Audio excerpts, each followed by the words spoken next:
Hello friends, this video on human eye and the colorful world part 1 is brought to you by examfear.com. No more fear from exam. Topics to be covered in this lesson are human eye, power of accommodation, defects of vision, refraction through a prism, dispersion of light, atmospheric refraction, and scattering of light.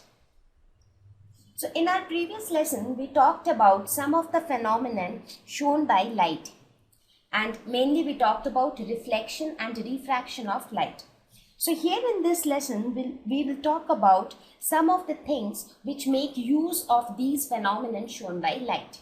So first we'll talk about the human eye. We will see how this human eye make use of these phenomena of reflection and refraction and helps us to view things around us. So as we all know, human eye is a beautiful gift of nature which enables us to see the things around us. The interesting thing here is to find out how does the eye function? How does it enable us to see things? In order to know that, first of all, let us try to see the different components of the eye. What are the various parts present in the eye? So let us first look at the structure of the eye. So we'll start from the outermost part. So first comes the cornea. As you can see in this figure, this is a side view of the eye. So cornea forms the outermost covering, as you can see here. So this portion, this outermost covering which protects the eye is the cornea. As we go little inside, there is a fluid called aqueous humor just after the cornea. So our cornea is the outermost covering which covers a fluid-like structure known as aqueous humor. Next comes a small opening. As you can see here, this small opening is termed as pupil. A little beyond that comes iris, which makes this small opening. As you can see here, this black colored structure is the iris, and this forms because of this iris actually controls the size of the pupil. You can see here, when this iris will come closer to each other, your pupil will become smaller. When they move away from each other, the pupil will increase in size. Next is the eye lens, which actually forms the image of the object. In our previous lesson, we talked about how image formation takes place by lens, right? So here also the eye lens also serves the same purpose. It helps in the formation of image. Then you have something called ciliary muscles. So in our next few slides, we will talk about the function of each of these parts. So here I am just trying to make you aware of the different parts which make up the eye. So these ciliary muscles are present just along with the lens. I mean the lens, the size of the lens actually is controlled by these ciliary muscles which are present on either end of the lens. Then you again have a fluid-like substance called vitreous humor. So this fluid-like substance fills this entire space of the eyeball. So this whole space is filled with vitreous humor. Then you have the retina. So retina is this portion where the image is formed, because the object will be somewhere here, right? This lens will form an image for that object. So every time whatever object we look at, the image has to be formed on this structure known as retina. And then you have something called optic nerves which connects this retina and takes the signals to the brain.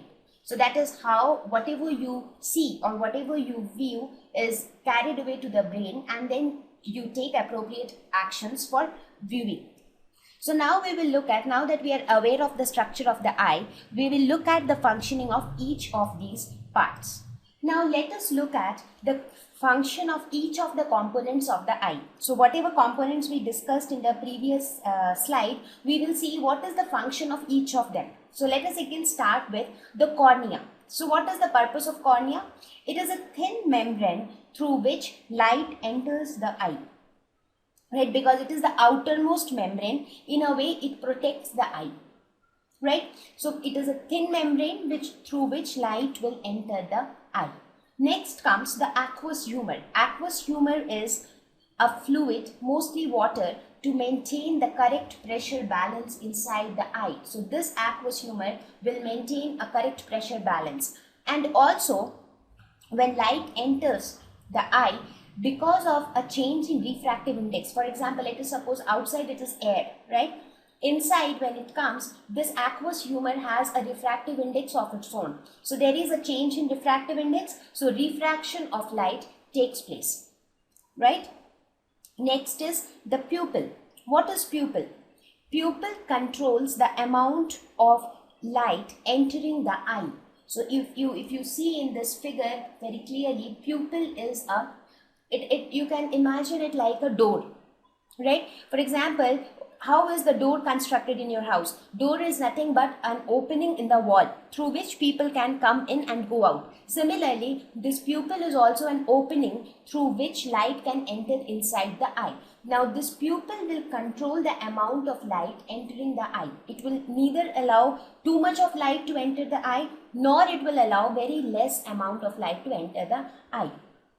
You would have observed that when you go out and it is extremely sunny outside, that means there is too much of light outside. What happens? You see that your eyes tend to contract. I mean, the pupil tends to contract. Pupil tends to become smaller so that lesser amount of light enter the eye. Similarly, when you enter an area where there is dim light, this pupil tries to increase the intake of light so that more and more amount of light can enter the eye. Right? So this pupil actually controls the amount of light entering the eye. So pupil is actually, cornea forms the outermost membrane through which anything will enter the eye. Like it is like an outermost protective covering for the eye. But pupil is actually the door which allows the entry of light inside the eye. Then we have another structure called iris, which controls. It is a dark muscular diaphragm that controls the size of the pupil. So we can say that pupil and iris together actually controls the amount of light entering the eye. And once light enters inside the pupil, there is no comeback. It is unidirectional. That means once light entered, cannot come out, right? So iris is this region, this diaphragm, which you can see here. It is a dark muscular diaphragm. So when the iris on two sides, they come closer, then the size of the pupil will decrease. When the iris on both sides go away from each other, then the size of the pupil will increase. So iris and pupil together controls the amount of light depending upon the situation. Next is the eye lens. Eye lens, what does it do? It helps in finer adjustment of focal length needed to focus objects at different distance on retina. So the purpose of the eye lens is nothing but image formation. Now, not only image formation, but image formation on retina. So no matter wherever the object is placed, the image should always be formed on retina. So how is that possible? You had seen in the previous lesson that as the object distance changes, the image distance also changes. As u changes, v also changes as per the lens formula, right? But if you want that the image distance should always remain the same, but the object distance is varying, then what is the other factor that controls it? The other factor is the focal length. So what you can do, if you want the image distance to be constant, with the change in object distance, you have to change the focal length of the eye lens, right? So the purpose of the eye lens is to form images on retina. Real and inverted image is formed on the retina. Next is the ciliary muscles. So these ciliary muscles are actually responsible for changing the curvature of eye lens. And they change the curvature of the eye lens, and once the curvature is changed, that means the focal length also changes. What do you mean by curvature? Curvature is nothing but, let us suppose I have a lens like this, I have another lens like this, and I have another thin lens like this.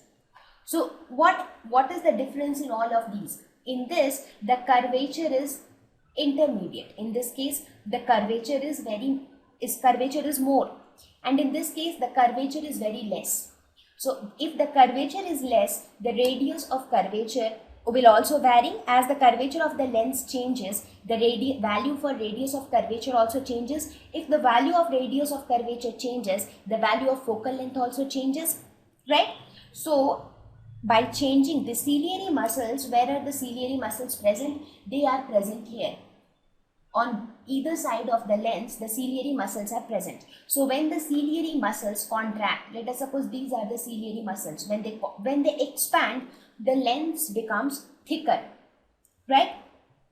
So when the ciliary muscles expand, the lens becomes thicker. As a result, the focal length increases. Whereas when the ciliary muscles contract, the lens becomes comparatively thinner, and therefore the focal length also decreases, right? So by expansion and contraction of the ciliary muscles can control the focal length of the lens, and thus by varying the focal length of the lens depending upon the object distance, it can always form the image on retina. Next is vitreous humor, which is again a jelly-like fluid which holds the spherical shape of the eye. If you see, this entire area of the eye is made up of vitreous humor. So this is a jelly-like fluid which maintains the more or less spherical shape of the eye. Because when we see our eyes, when we see a front view, here I have shown you the side view, because from the side view only you can see each of the components. From the front view, you do not see all the components. You are able to see the cornea, that is the outermost covering. Then you are able to see the pupil, that is the small black dot which you have in the middle of your eye, right? You are also able to see iris, which is the outermost covering of the pupil. Just around the pupil, when you look at your eye, it is somewhat like this, right? So this small portion at the middle, that is the pupil. Outside the pupil, the region which you see, that is the iris. And the region, the white portion which you see, which contains some fluid-like structure, that is the aqueous humor. Even behind that, you have something called eye lens, which we do not see from the front view. So from the front view, we are only able to see cornea, pupil, iris. So behind that, the lens is not visible from the front view. Similarly, retina is also not visible, vitreous humor is also not visible. But actually this eye, our eye is spherical in shape. It is like it is put inside a socket. So from front, we feel as if it is circular in shape, but actually it is a sphere which is put inside a socket kind of structure. So this vitreous humor actually maintains the spherical shape of the eye. Like how you would have seen that if you take a balloon and fill water inside it, what happens? The balloon gets inflated. So the spherical shape of the balloon is because of the fluid which is present inside it. Similarly, for eye also, the spherical structure is maintained because of this vitreous humor. Next is the retina. It is an important part of the eye. It is a light sensitive screen on which image is formed.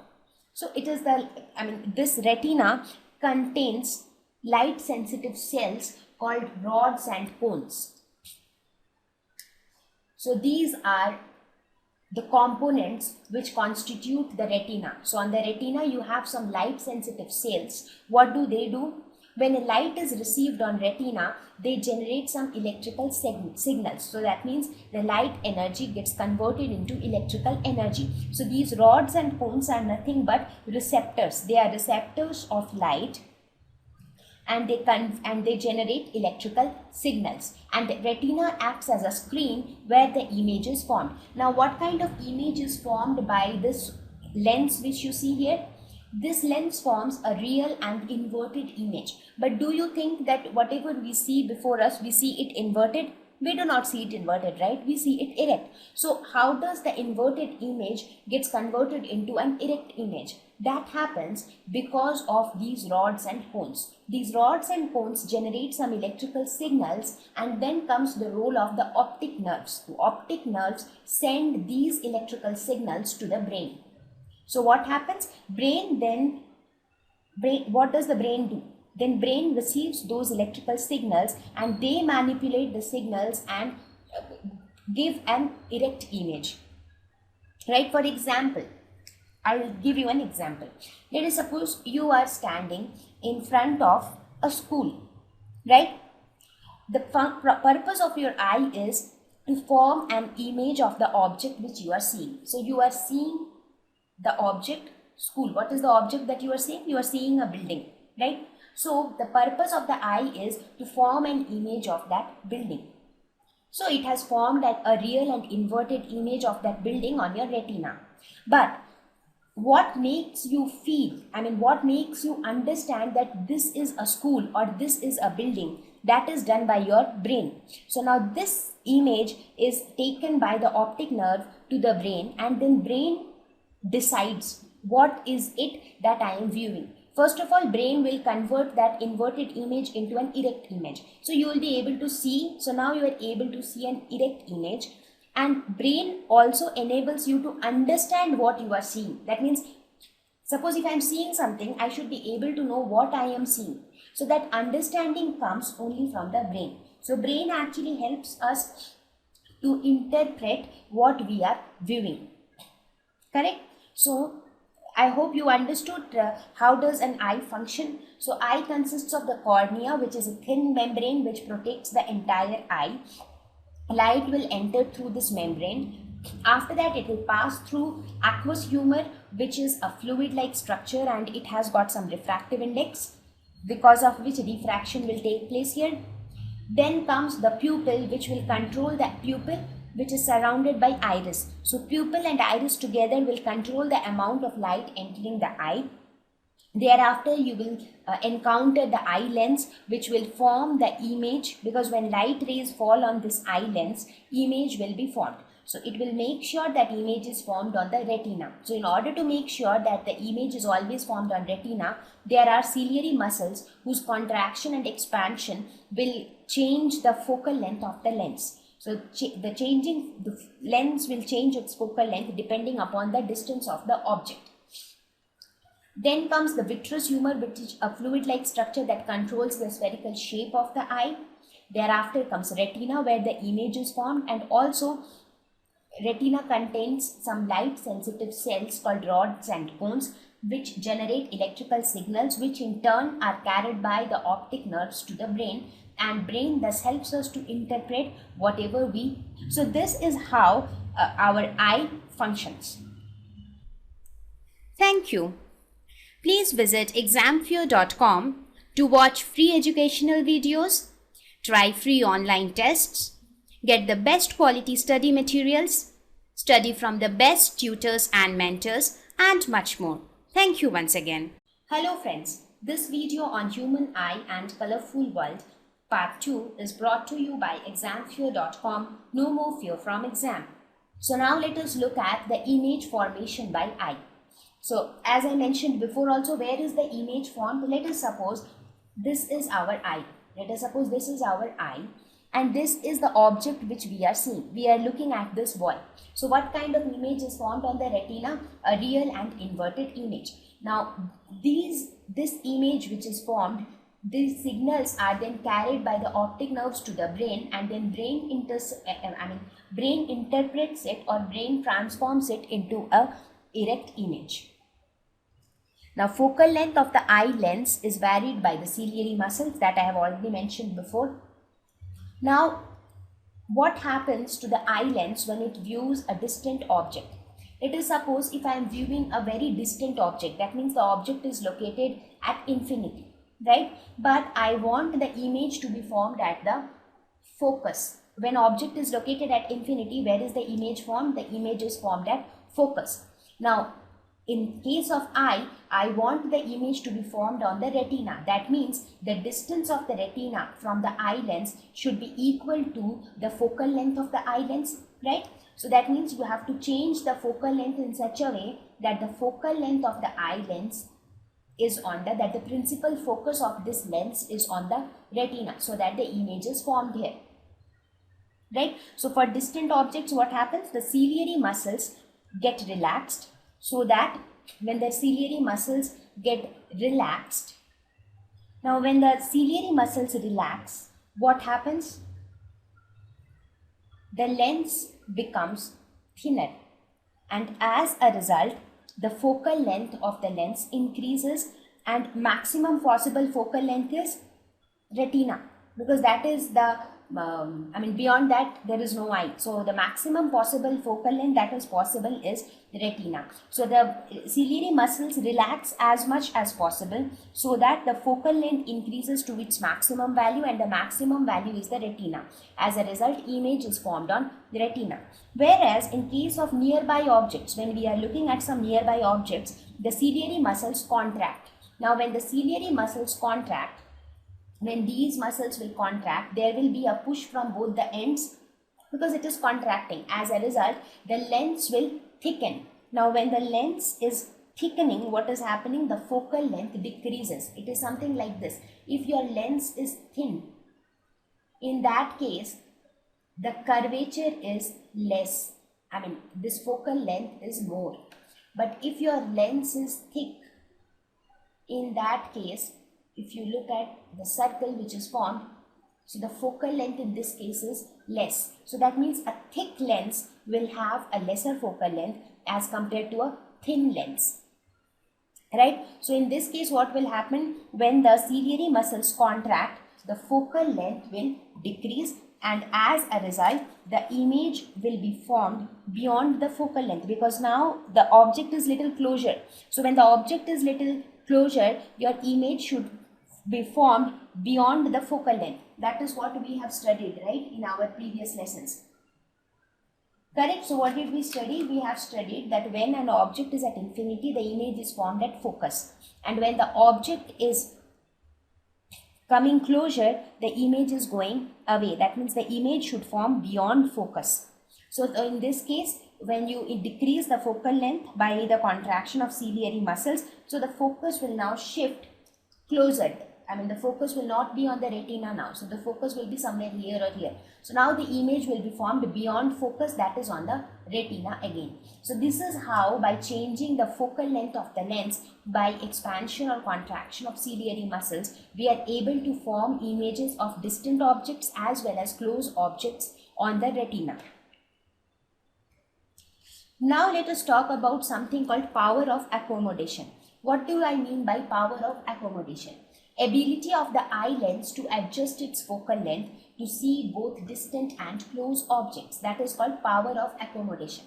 That means how much the eye lens can adjust its focal length. There has to be some limitation. It cannot, the ciliary muscles, what is the extent up to which the ciliary muscles can expand or contract? Right? So we will see that.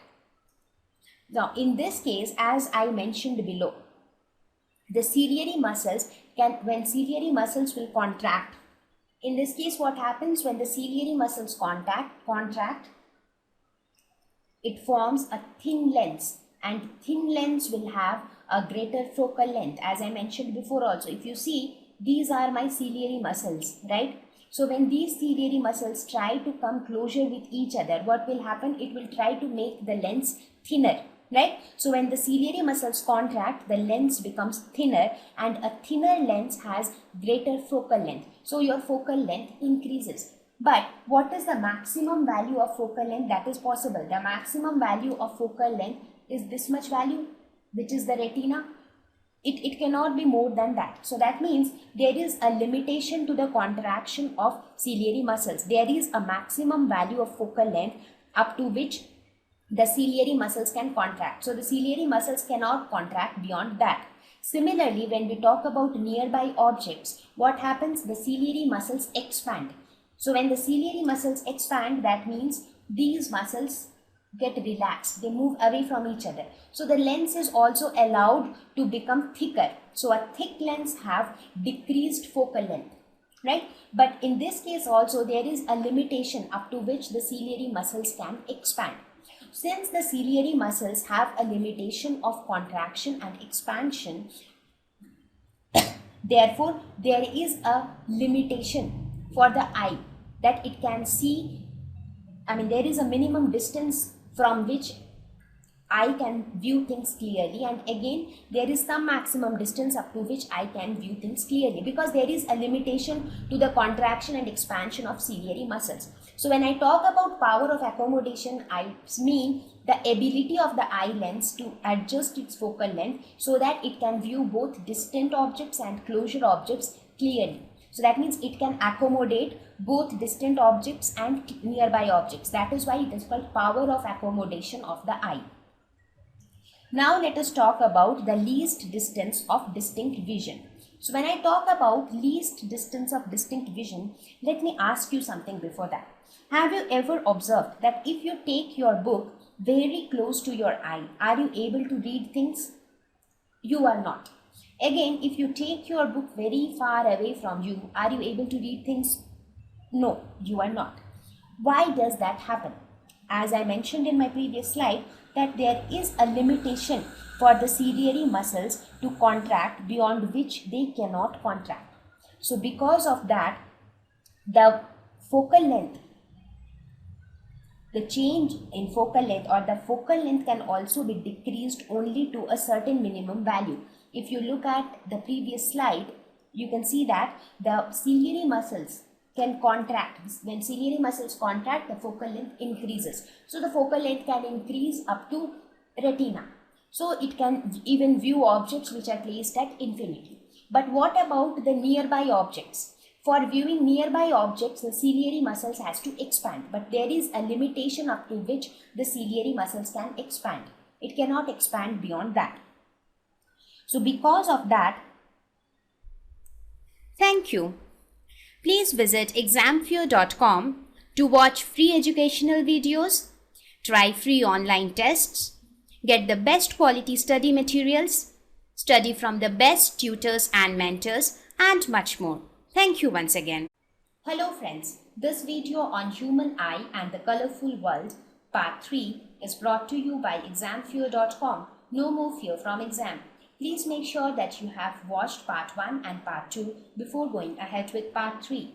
We define something called least distance of distinct vision. That means beyond this distance, if you bring the object closer than this distance, you will not be able to view the object clearly. That is because if you place that object so closer, the ciliary muscles cannot contract more than that to decrease the focal length. So the ciliary muscles cannot expand more than that to decrease the focal length.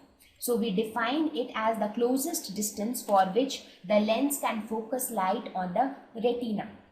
So beyond this distance, so what is this distance? This is also known as near point, and standard value for this distance is 25 centimeters for normal vision. However, it increases with age. That means if you place an object at a distance of 25 centimeter, an appropriate image will be formed. But if you keep an object at a distance of 10 meters from your eye, or at a distance of 6 centimeters from your eye, you are not able to view that object clearly. That's because whenever you keep any object closer than 25 centimeters from your eye, the ciliary muscles cannot expand themselves to that extent that it can so that it can change the focal length of the eye lens to that extent to form an image on retina. As a result, image is not formed on the retina, and when image is not formed on the retina, you do not get a clear view of that object. So for a normal eye, near point is 25 centimeters and far point is infinity. So near point is the point where you can see closure objects clearly. Far point is the distance for which you can see distant objects clearly. So far point is infinity. That is because you can even view objects which are placed at infinity, because when objects are placed in infinity, the image is still formed on the retina. Because what happens for distant objects, as you can see in the previous slide, in case of distant objects, even if the object is at infinity, the ciliary muscles contract, the lens becomes thinner, and the focal length increases in such a way that image is formed on retina. So now we will talk about some of the defects of vision. You would have seen that many people use spectacles because they have some problems in vision. Some of them cannot read newspaper properly. Some of them cannot view distant objects clearly. So there are different types of vision. There are different types of defects of vision. So we will discuss about them. So the first one is a myopia, second one is hypermetropia, then is astigmatism, and the fourth one is presbyopia. So these are the 4 types of defects of vision which we will now be discussing one by one. So let us first talk about myopia. What is myopia? It is nearsightedness. That means in this case, image is formed before retina. So as I mentioned, as long as your image forms on the retina, you will be able to see the object clearly. But if the image forms either before retina or beyond retina, you will not get a clear view. So in myopia, image is formed before the retina, as you can see here. So this is your retina. So instead of here, the image is formed here. So as a result of this, unable to see distant objects clearly. So in myopia, we are able to see nearby objects clearly. That is why it's called nearsightedness. That means proper sight is there for near objects. So it is called nearsightedness, right? So you cannot see distant objects clearly. Now, what is a possible solution for this? I mean, how do we correct this kind of defect? So in this case, if you look at this defect, what is happening? These rays are getting converged very quickly. So what do? We put a lens which will not allow the rays of light to converge so quickly. So we should put a diverging lens. So this is a concave lens or a diverging lens. So what will this lens do? This will try to diverge the rays from each other. So these rays of light, earlier they were directly going to a convex lens and they were quickly getting converged. But we want them to converge, but after some time at this point. That is why we have put this lens here, so that it will diverge the rays to some extent, so that now these rays which are here are little more diverged. So they will take some more time to converge, and as a result they will converge on the retina. So this is the purpose of introducing a diverging lens here. So it can be conducted using a concave lens. Right, so you understood what happens. In myopia, you can see nearby objects clearly, but you cannot see distant objects clearly, because when you try to see a distant object, the image, instead of forming on retina, is formed before retina. So how do we correct it? We correct it by using a concave lens, which is a diverging lens, so that the rays of light get little more diverged, so that they converge after some time. So they take more time to converge, and as a result they converge on the retina and not before retina. Let us now talk about the next one, that is hypermetropia. Hypermetropia is just the opposite of myopia. It is the farsightedness. That means in this you can see the distant objects clearly. Far objects, good sight. So farsightedness. So you can see distant objects clearly, but not the nearby objects. So in this case, image is formed beyond retina. As you can see here, instead of here, the image is formed here. So unable to see closer objects clearly. So how can you correct this? We can correct this using a convex lens, because in this case, what do we want? We want them to converge. We want these rays to converge quickly. So for that, we will use a converging lens. Right? So this is hypermetropia.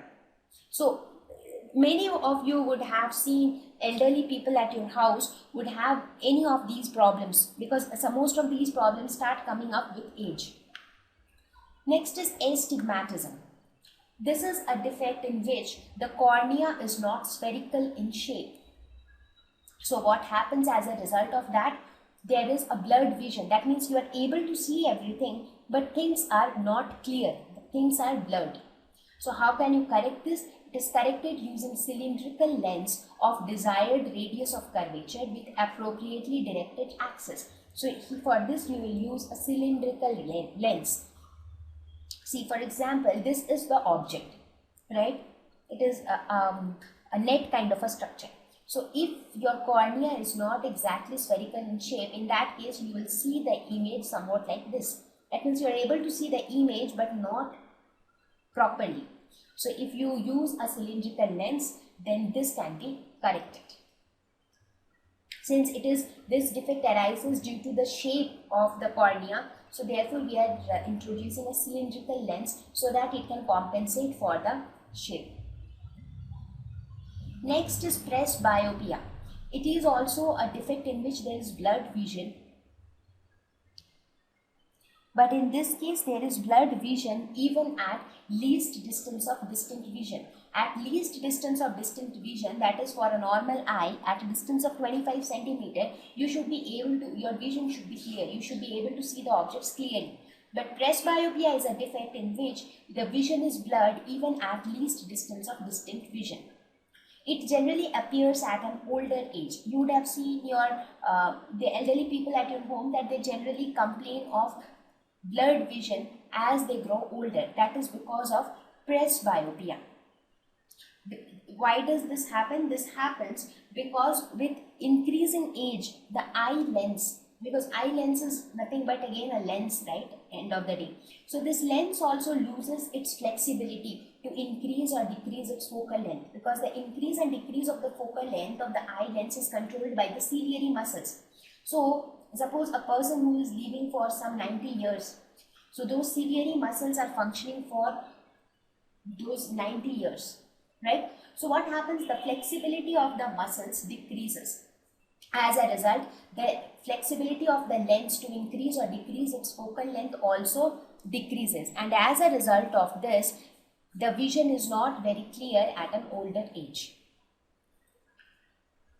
How can you correct it? This can also be corrected using converging lens. Because in this case also the image is not formed exactly on the retina. So if you want the image to be formed on the retina, you can use a converging lens, because in this case the eye lens which is already present in the eye is a converging lens, and this defect arises when that lens loses its flexibility. So you need to use another converging lens to correct this defect. Thank you. Please visit examfear.com to watch free educational videos, try free online tests, get the best quality study materials, study from the best tutors and mentors, and much more. Thank you once again. Hello friends, this video on human eye and the colorful world, part 4, is brought to you by examfear.com. No more fear from exam. Please make sure that you have watched all the videos till part 3 before going ahead with part 4.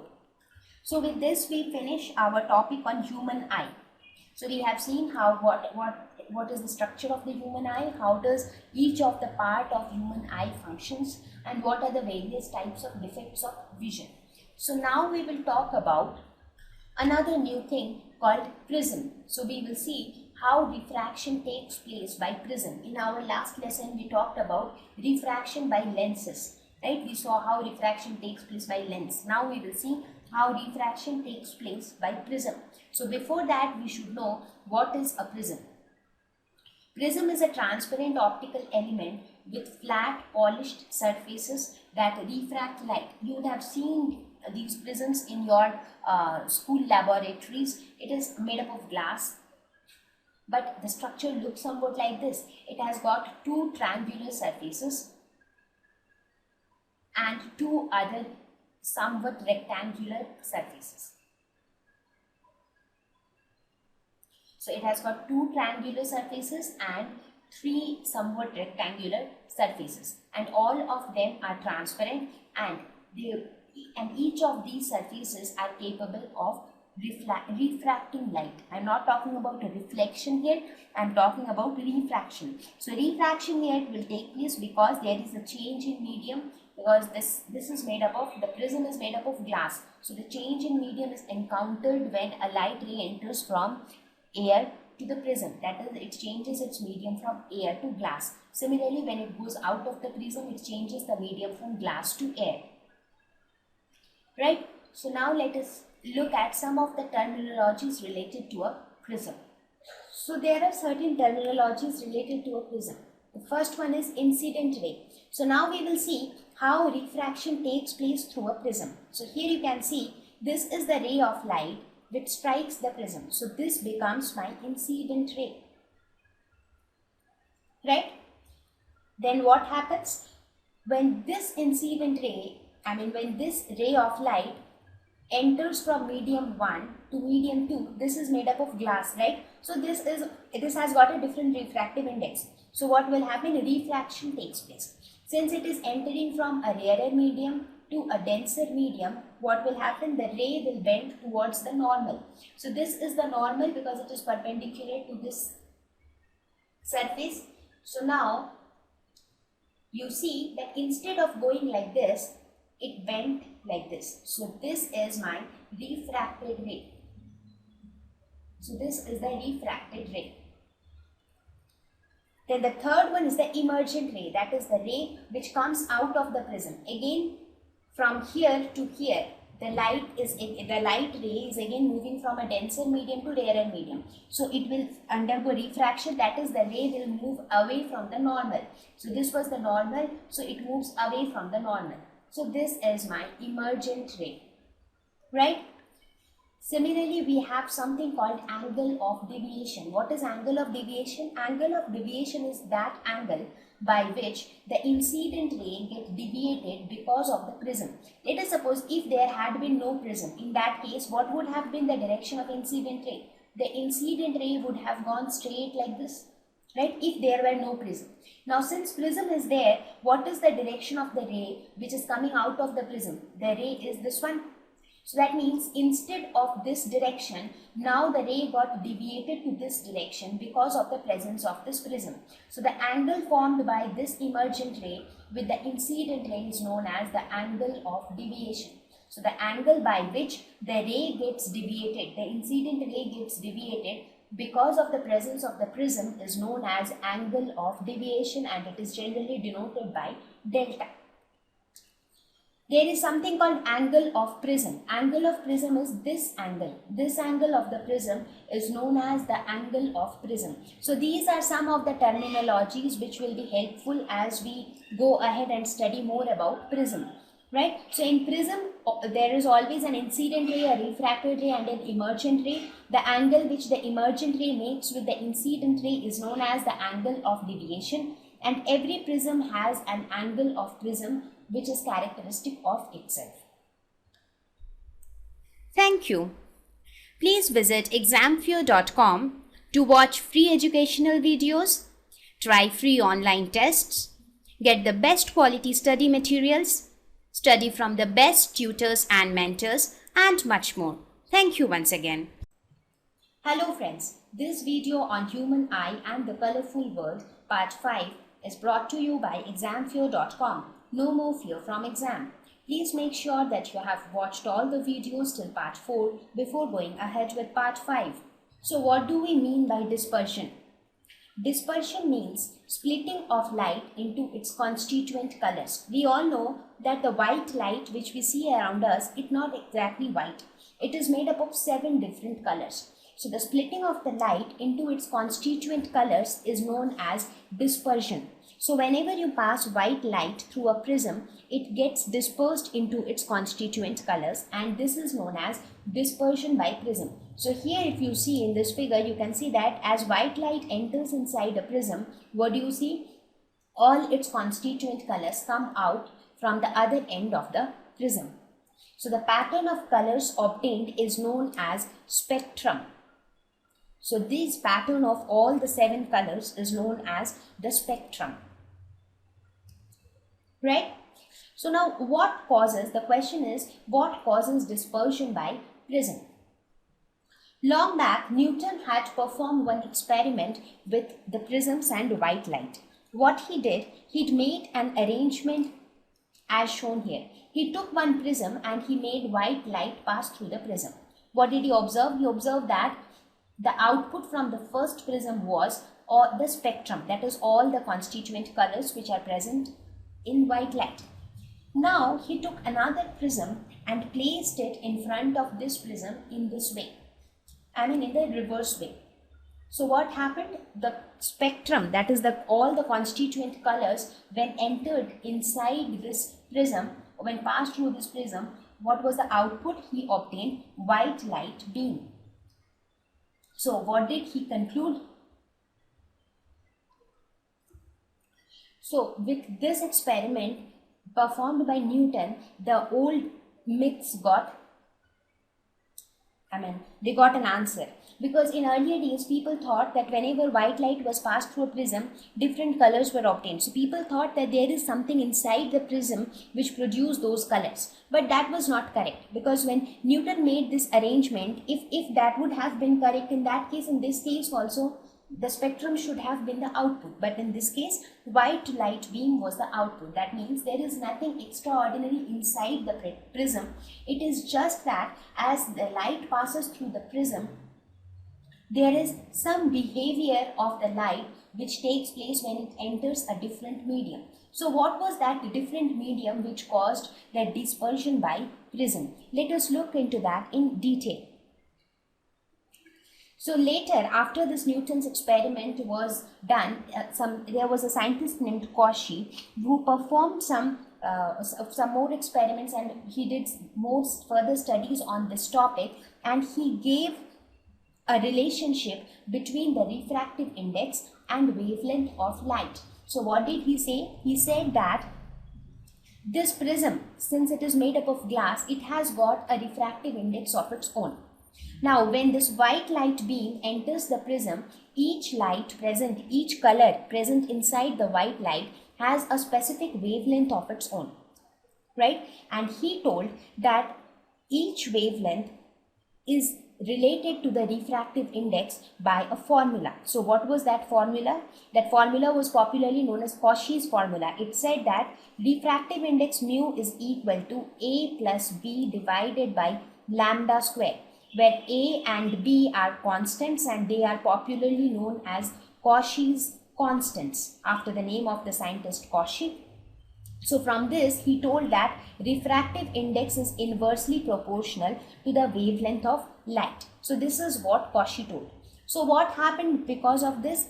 According to Cauchy, since white light consists of different colors, right? Violet, indigo, blue, green, yellow, orange and red. These are the different colors present inside white light.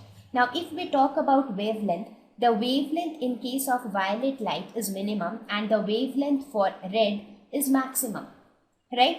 Now according to Cauchy's formula, the light with minimum wavelength the maximum refractive index will be associated with it. That means the refractive index associated with this violet light would be more and the refractive index associated with the red light would be less, that is minimum. And again, there was another relationship, or there was another observation which told that the angle of deviation is directly proportional to the refractive index of the medium. That means the light, the color for which the refractive index is maximum, for that the angle of deviation will also be maximum. So therefore, violet will deviate the most. So violet color would deviate the most, and similarly in this case delta M would be minimum and therefore red color would deviate the least. Now because of this, what happened, as white light entered inside the prism, since each of the color had different wavelengths, therefore the angle of deviation for each of them were different. So they all deviated by different angles and that made each of them visible. If all of them would have had the same wavelength, in that case there would have been no segregation of colors. Since each color had a different wavelength, so each of them deviated by different angles and we were able to see each of the colors separately. Right? Okay, so this is what was observed and this is known as Cauchy's formula. So these two things together, the Cauchy's formula and the fact that the angle of deviation is directly proportional to the refractive index, these two things taken together describes the reason behind the dispersion by prism. Thank you. Please visit examfear.com to watch free educational videos, try free online tests, get the best quality study materials, study from the best tutors and mentors, and much more. Thank you once again. Hello friends, This video on human eye and the colorful world part 6 is brought to you by examfear.com. No more fear from exam. Please make sure that you have watched all the videos till part 5 before going ahead with part 6. Now let us look at an interesting example of refraction, that is rainbow. So it is an interesting example of dispersion, refraction and reflection of sunlight by spherical rainwater droplets. So it is an example of all the three phenomena which we have studied so far. We studied reflection, we studied refraction, and just now we studied about dispersion as well. So rainbow is an example of all these three phenomena. So let us try to see how and when is a rainbow formed. When do you actually see a rainbow? If you observe, you will generally see a rainbow after rain. Then let us suppose you had a heavy rain. When the rain almost stops, such that one part of the sky is sunny, whereas the other part of the sky is rainy. Now if you stand keeping your back towards the sun, you will be able to see the rainbow. That is the observation. Now why that happens, that I'll explain you in the next 2 slides. So did you understand when exactly you see a rainbow? You will observe it for yourself, that when the rain stops and the weather is such that some part of the sky is sunny, you can see the sun there, and some part of the sky is still cloudy. Now if you stand in such a way that your back is towards the sun, in that case you will be able to see the rainbow in front of you. Right? Okay, so in this picture also you can see rainbow. So if you see, this part of the sky is cloudy, whereas this part of the sky is little sunny. So if you stand somewhere here, you will be able to see this rainbow. Now there are 2 types of rainbow. One is called a primary rainbow, the other one is a secondary rainbow. Now difference between, both of them look like the normal rainbow which you would have seen on the sky. The difference between a primary rainbow and secondary rainbow is because of the difference in their formation. Because of the difference in the way they are formed, they are named as primary rainbow and secondary rainbow. So now we will look at how is the rainbow formed. So let us first look at the primary rainbow formation. How is a primary rainbow formed? It is a stepwise process. So what happens now? Generally, as I mentioned, a rainbow is generally formed after a rain, right?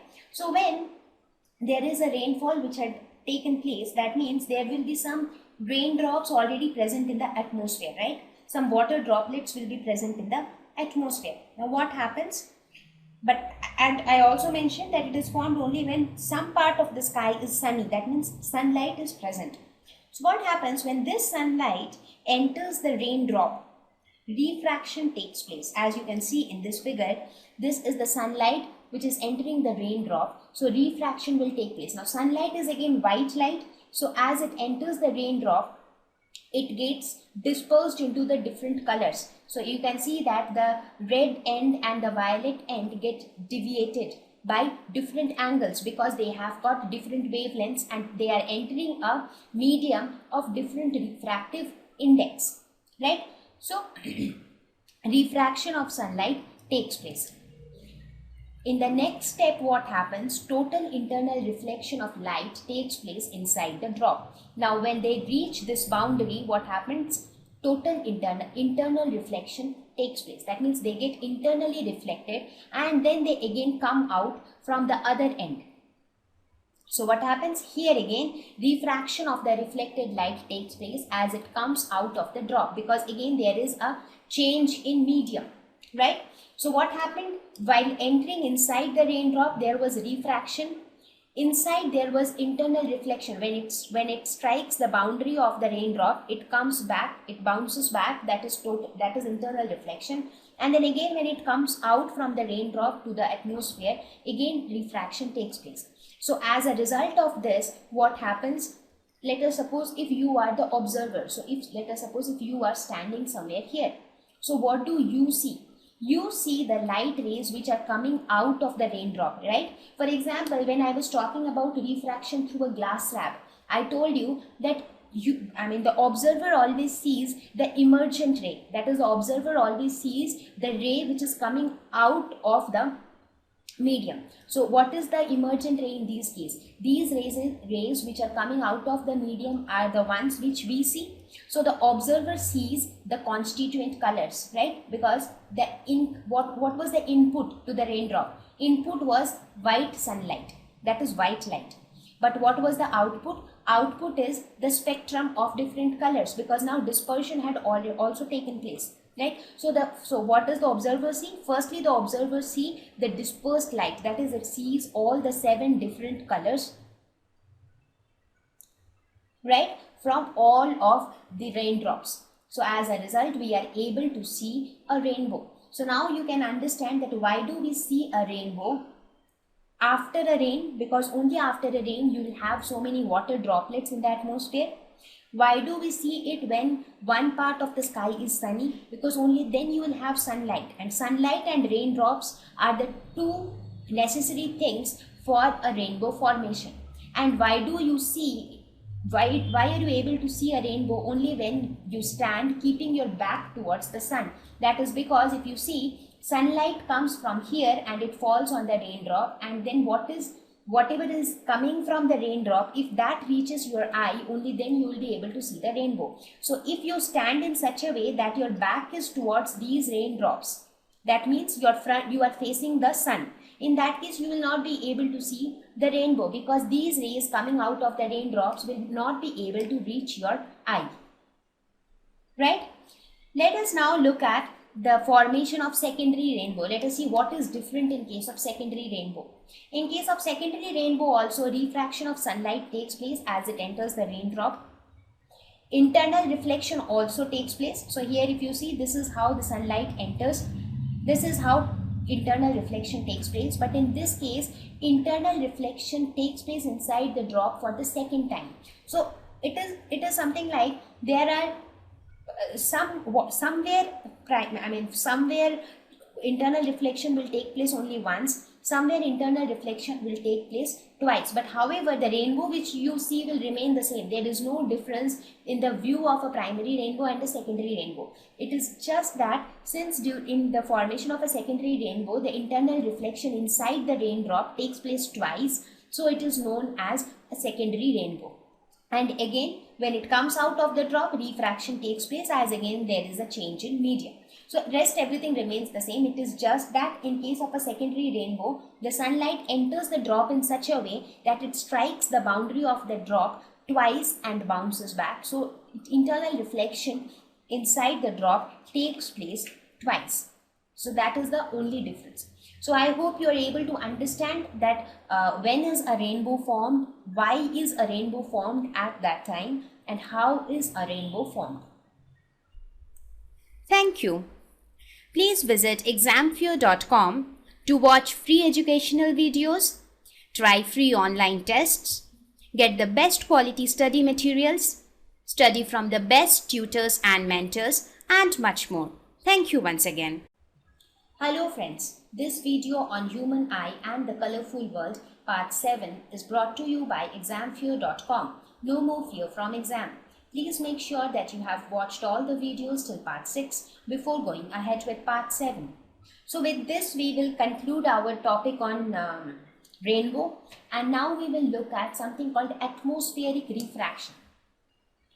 So here we will see some of the phenomenon of the atmosphere which happens as a result of refraction. Some of the very interesting phenomenon which we see in our day-to-day life, but we never knew that it happens because of refraction. The first one is the twinkling of the stars. All of us see the stars twinkling at night. But what makes the stars twinkle? Have we ever thought of that? Maybe yes, maybe no. Well, to let you know that twinkling of stars is due to the phenomenon of refraction of light. So it takes place because of refraction. What happens that makes the stars twinkle? In this case, the stars are several miles away from the earth. They are far away from us. So the light which is coming from the stars, and stars have got their own light, right? So this light of the stars, when it reaches our eyes, it comes across so many things. It comes across the atmosphere as well.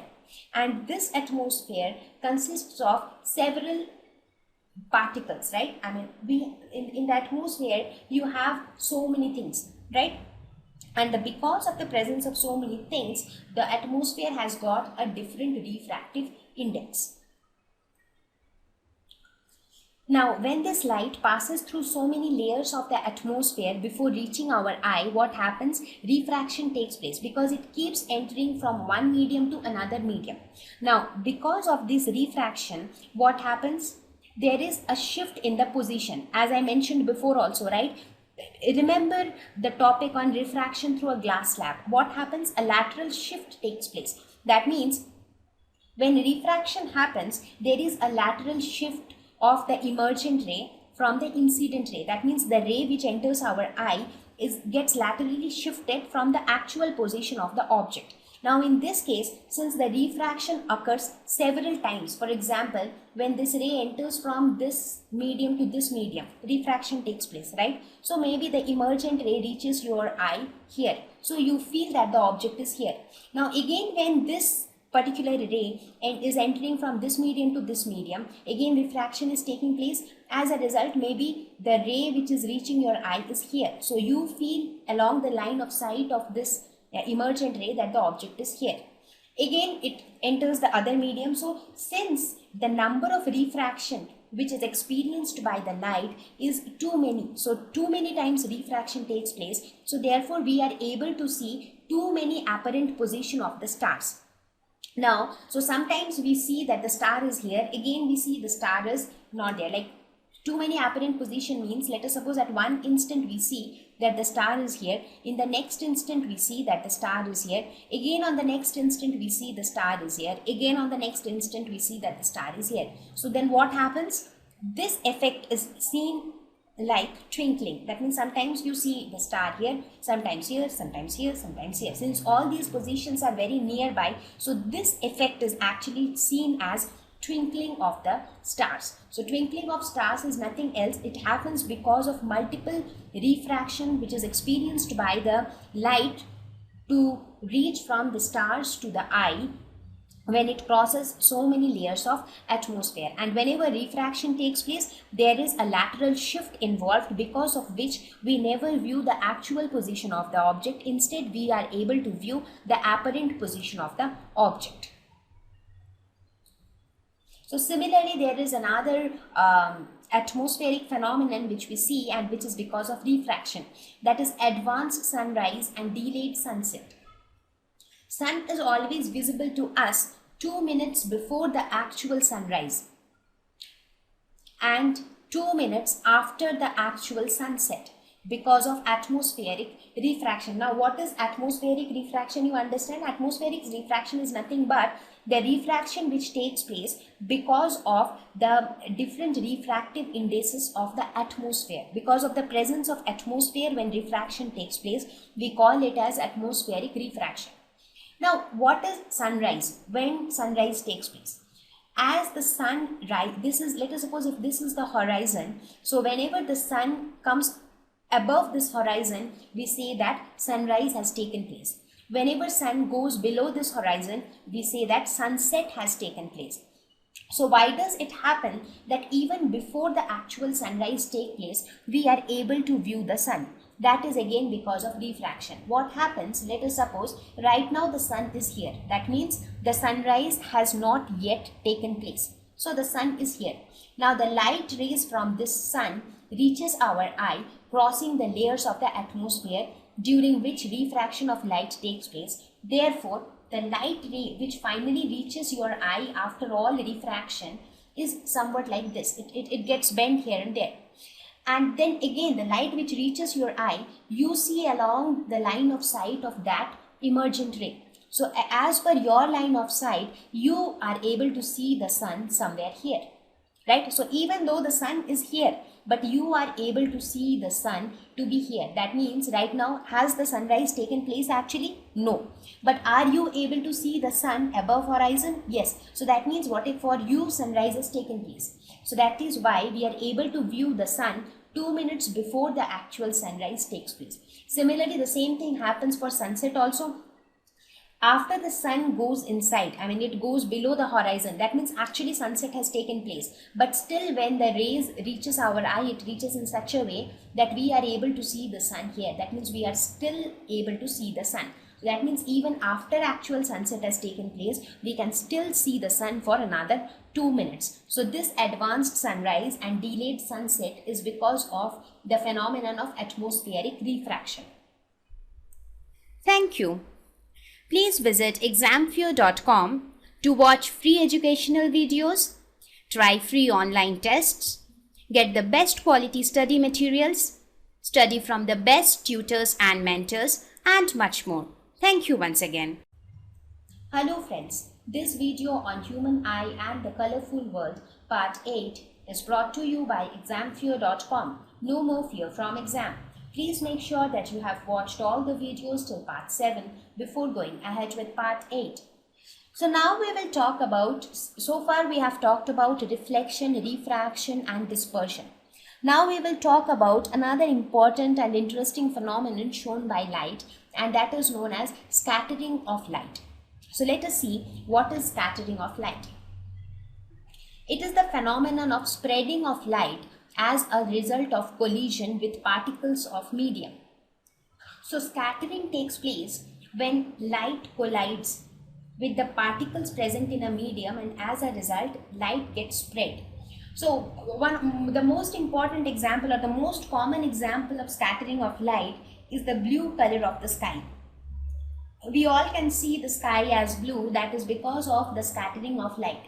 Similarly, you would have seen that during sunrise or during sunset, the sky appears little reddish, right? So that is also because of scattering of light.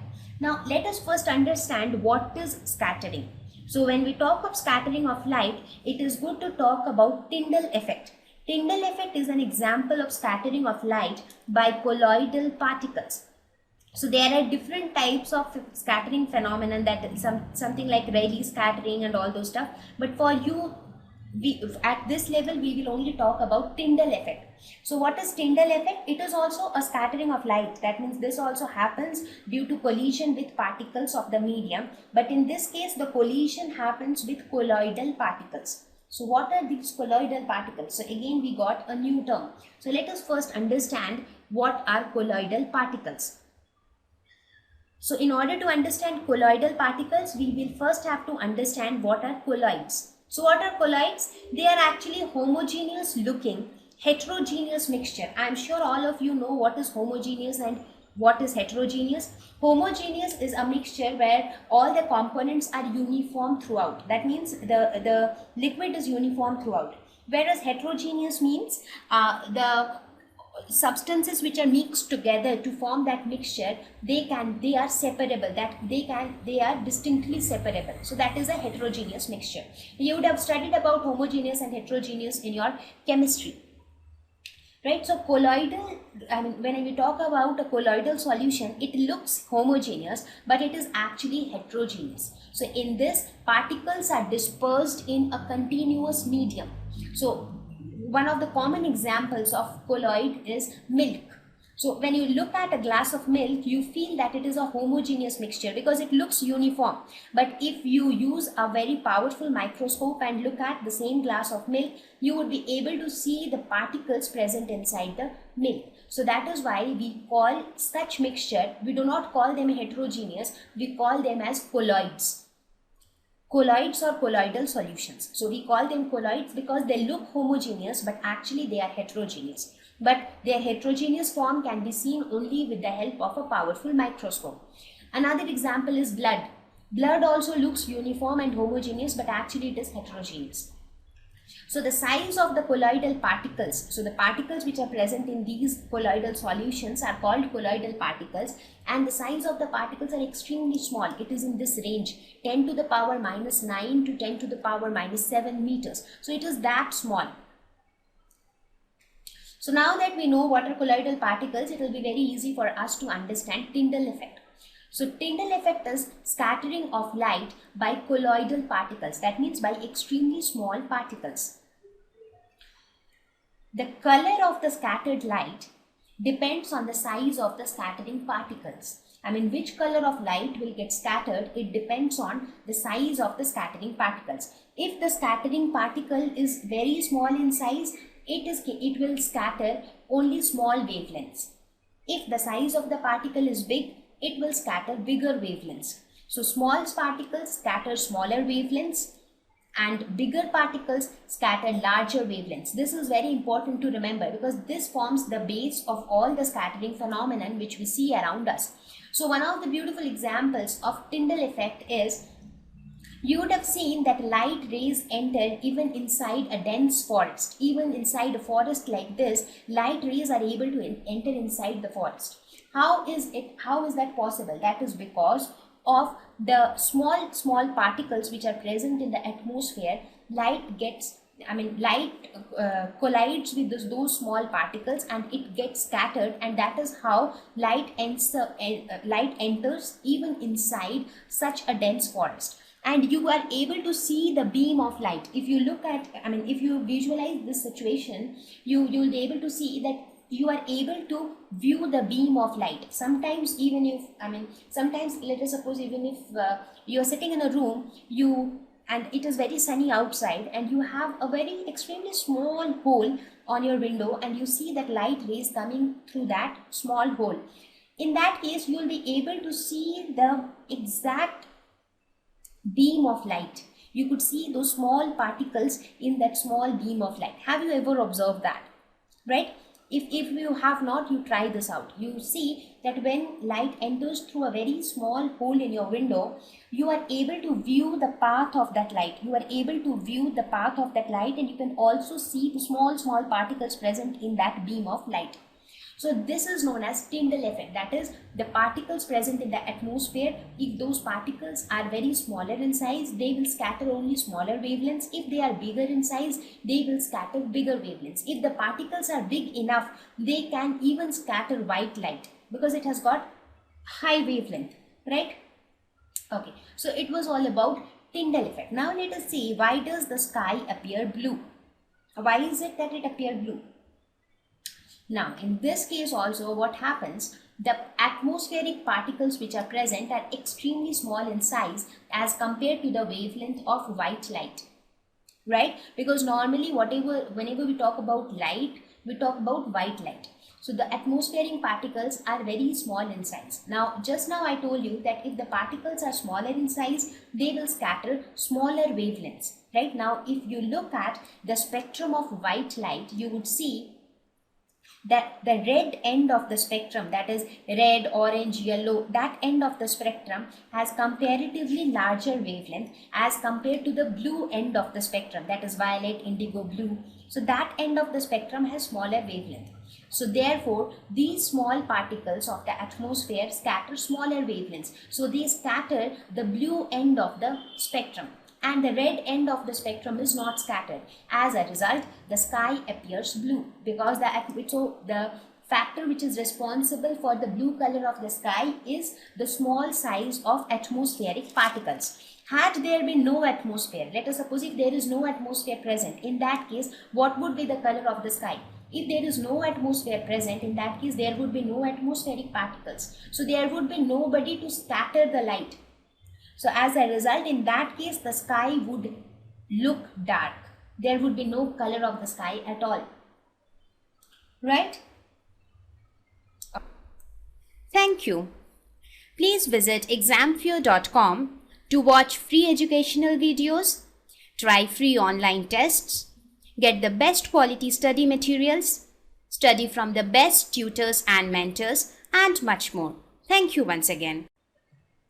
Hello friends, this video on Human Eye and the Colorful World Part 9 is brought to you by examfear.com. No more fear from exam. Please make sure that you have watched all the videos till Part 8 before going ahead with Part 9. So with this, I will conclude this lesson because this lesson was mainly concentrated on these small topics which were based on reflection and refraction of light, and I hope I was able to explain you the important things. So let us now look at some of the problems based on whatever we have studied in this lesson. So here comes problem 1. which says a person needs a lens of power minus 5.5 diopters for correcting his distant vision. For correcting his near vision, he needs a lens of power 1 plus 1.5 diopter. What is the focal length of the lens required for correcting distant vision and near vision? So let us first talk about distant vision. Before that, let me remind you what is the relationship between power and focal length. Power is equal to 1 by focal length, right? That is how power of a lens is related to focal length of the lens.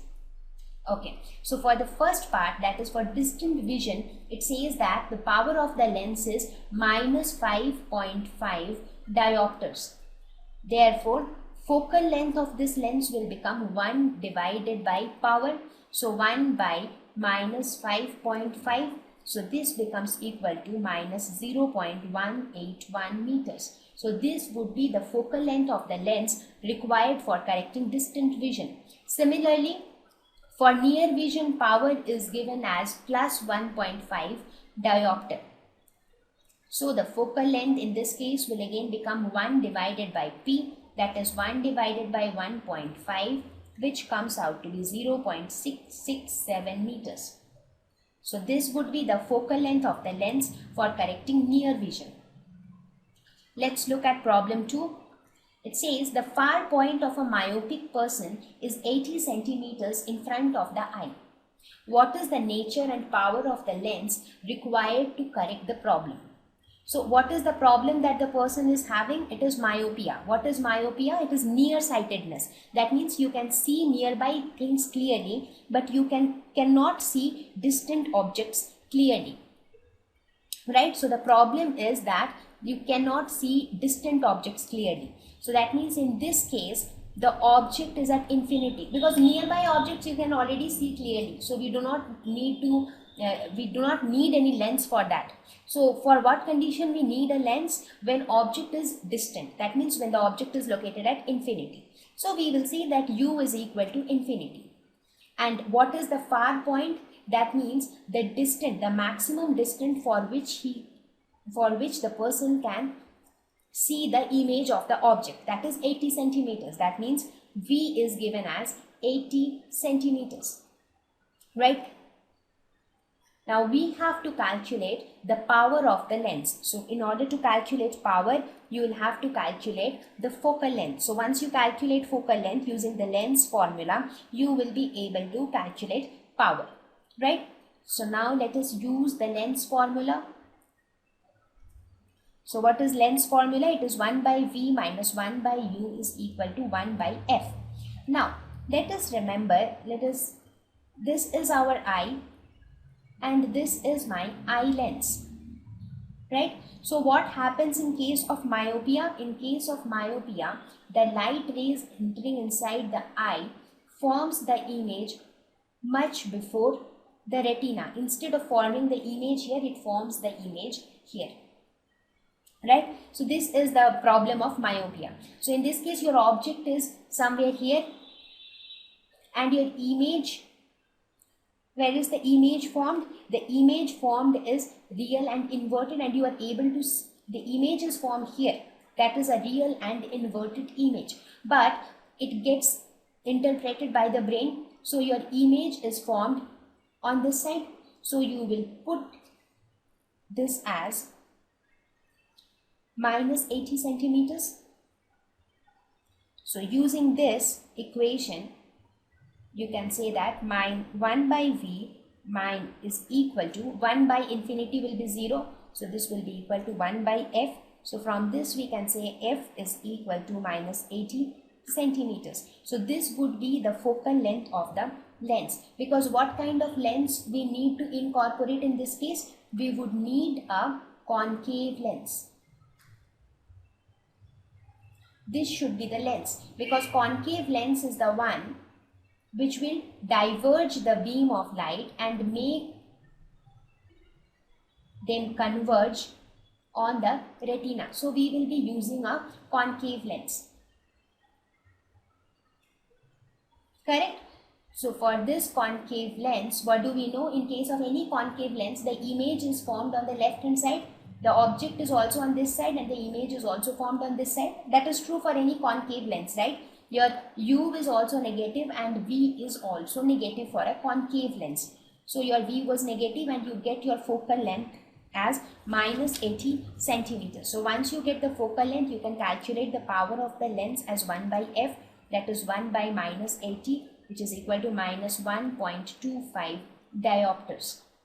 So this would be the power of the concave lens needed. So what is the nature of the lens? Nature of the lens is concave and power of the lens is minus 1.25 diopters. Let us look at problem 3. It says, make a diagram to show how hypermetropia is corrected. The near point of a hypermetric eye is 1 meters. What is the power of the lens required to correct this defect? Assume that the near point of the normal eye is 25 centimeters. So what happens in case of hypermetropia? In hypermetropia is farsightedness. That means you are able to see distant objects clearly, but you cannot see nearby objects clearly. So in this case, let us suppose there is an object here. So the rays of light coming from here, they converge much beyond the retina. So the image is formed here. This is the defect of hypermetropia. So how can you correct this? By making these rays converge little quickly so that they converge on the retina. So how can you do that? By incorporating another convex lens. So if you employ another convex lens, then the rays will converge little quickly and they will converge on the retina, and as a result image will be formed on the retina and it can be corrected. So this diagram shows how hypermetropia can be corrected. Now the problem says that the near point of hypermetric eye is 1 meters. And we know that in hypermetropia, the person is not able to see nearby objects. That means the person is not able to see objects which are placed even at least distance of distinct vision. So what is the least distance of distinct vision? 25 centimeters. That means even if the object is placed at a distance of 25 centimeters, the person is not able to see it correctly. So u will become minus 25 centimeters. What will be v? That is the image, the distance of image formation, that is the near point of hypermetric eye, which is equal to 1 meter. That means the nearest distance of the object for which you can view the image, that is 1 meter. So that means the image is formed at a distance of 1 meter from the lens. So this is again negative. So now applying the lens formula, you can say that 1 by v minus 1 by u is equal to 1 by f. That means minus 1 by 100, because 1 meters will be equal to minus 100 centimeters. So this is minus 1 by 100 minus 1 by minus 25 is equal to 1 by f. So from this we get f is equal to 0.33 meters. So this would be the focal length of this convex lens. So what would be the power? Power is 1 by f, that is equal to 1 by 0.33, which comes out to be plus 3 diopters. So this would be the power of the lens required to correct hypermetropia. Let us look at the last problem of this lesson. What happens to the image distance in the eye as we increase the distance of an object from the eye? I have discussed this several times while teaching this topic. Still, I'll repeat it once again. Now, what happens to the image distance in the eye when we increase the distance of an object from the eye?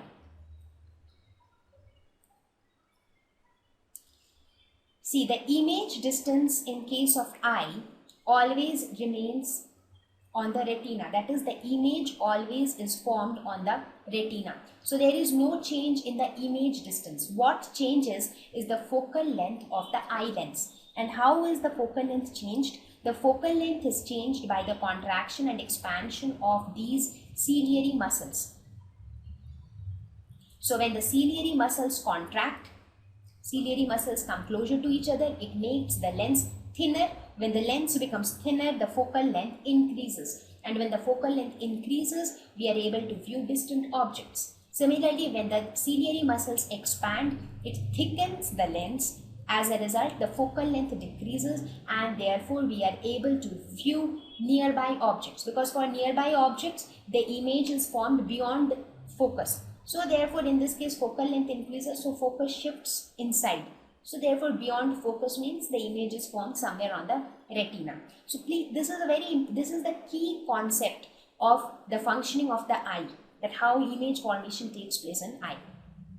So with this, I will conclude this lesson, and I hope that you are able to understand the concepts in this lesson. Thank you.